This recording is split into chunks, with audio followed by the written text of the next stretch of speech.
అందుకే పౌలు అపొస్తలుడు అంటాడు, మీరు క్రీస్తుతో కూడా లేపబడిన వారైతే, మీరు క్రీస్తుతో కూడా లేపబడిన వారైతే భూ సంబంధమైన వాటి మీద మీరు మనసు పెట్టకుడి. భూ సంబంధమైన వాటి మీద మనసు పెట్టకుడి. కొలస్సీ పత్రిక 3వ అధ్యాయం 1వ వచనం చూస్తే, మీరు క్రీస్తుతో కూడా లేపబడిన వారైతే భూ సంబంధమైన వాటి మీద మనసు పెట్టద్దు. భూ సంబంధమైన వాటి మీద మనసు పెట్టి నడుచుకోవద్దు. మీరు క్రీస్తుతో కూడా లేపబడిన వారైతే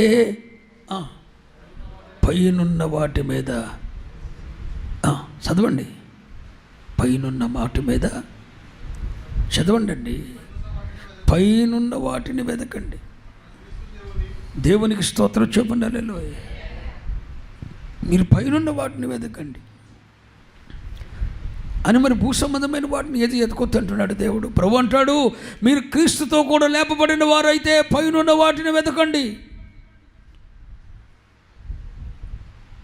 అక్కడ నిత్యత్వం ప్రభువుతో కూడా ఉండే అవకాశం ఉంది. అక్కడ పునాదులు కలిగిన పట్టణం ఉంది.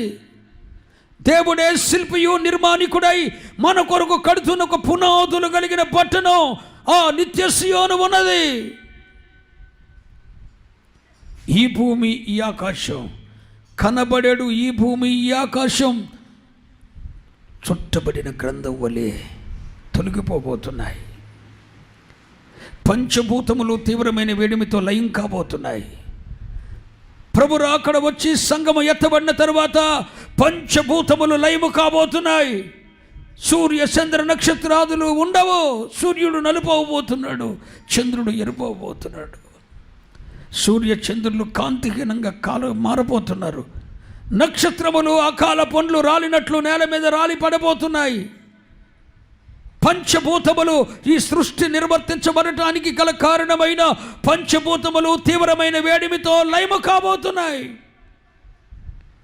ఈ కనబడేడు ఏవి కూడా నిత్యము ఉండేవి కావు. ఇవి నిత్యములు కావు. బైబిల్ చెప్తున్న మాటలు, ఈ కనబడినవి ఏవి నిత్యములు, కానీ కనబడనవి ఉన్నవి, అదృశ్యమైనవి ఉన్నవి, అవి నిత్యము ఉండేవి. స్తోత్రం చెప్పరే. మీ ఆశ ఎక్కడ ఉండాలి? అదృశ్యమైన వాటి మీద. మన దేవుడు అదృశ్యుడు. ఆయన మన కొరకు కడుతున్న పట్టణం అదృశ్యమైనది. మన కొరకు దాచి ఉంచిన సింహాసనం అదృశ్యమైనది. మీరు క్రీస్తుతో కూడా లేపబడిన వారైతే భూ సంబంధమైన వాటి మీద మనసు పెట్టుకుని పైనున్న వాటిని వెతకండి. స్తోత్రం.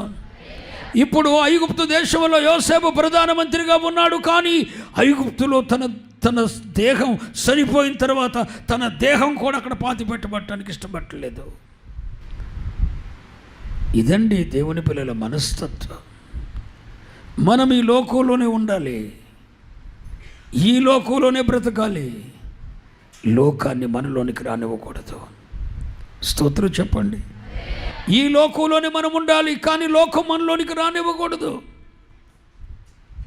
లోక మర్యాదలు మనం అనుసరింపకూడదు. ఈ లోకంలోనే మనం ఉండాలి, కానీ లోకమును మనలోనికి రానివ్వకూడదు.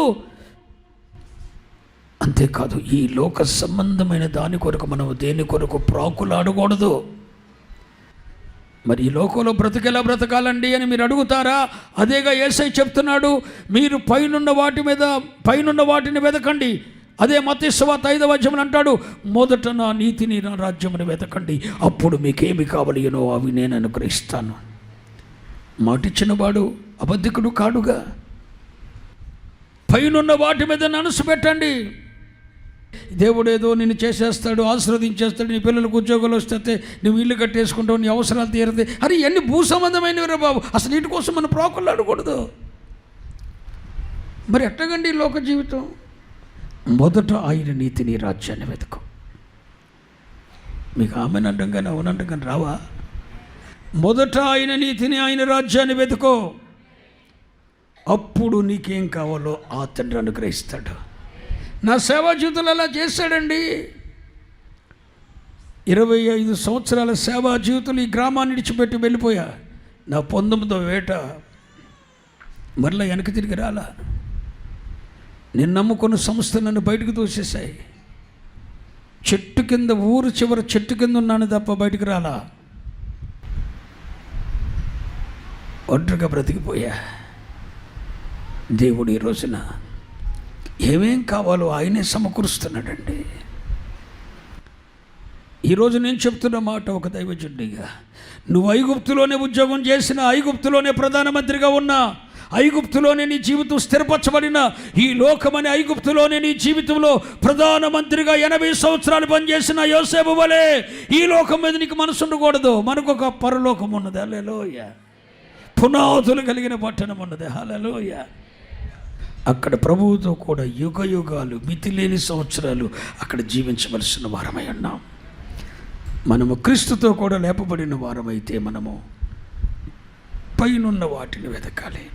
అప్పుడు భూలోకంలో నువ్వు బ్రతికినంత కాలం నీకేం కావాలో, ఎంత కావాలో, ఏ రూపంలో కావాలో దేవుడు నీకు ఇస్తాడు. దేవుడు నీకు ఇస్తాడండి.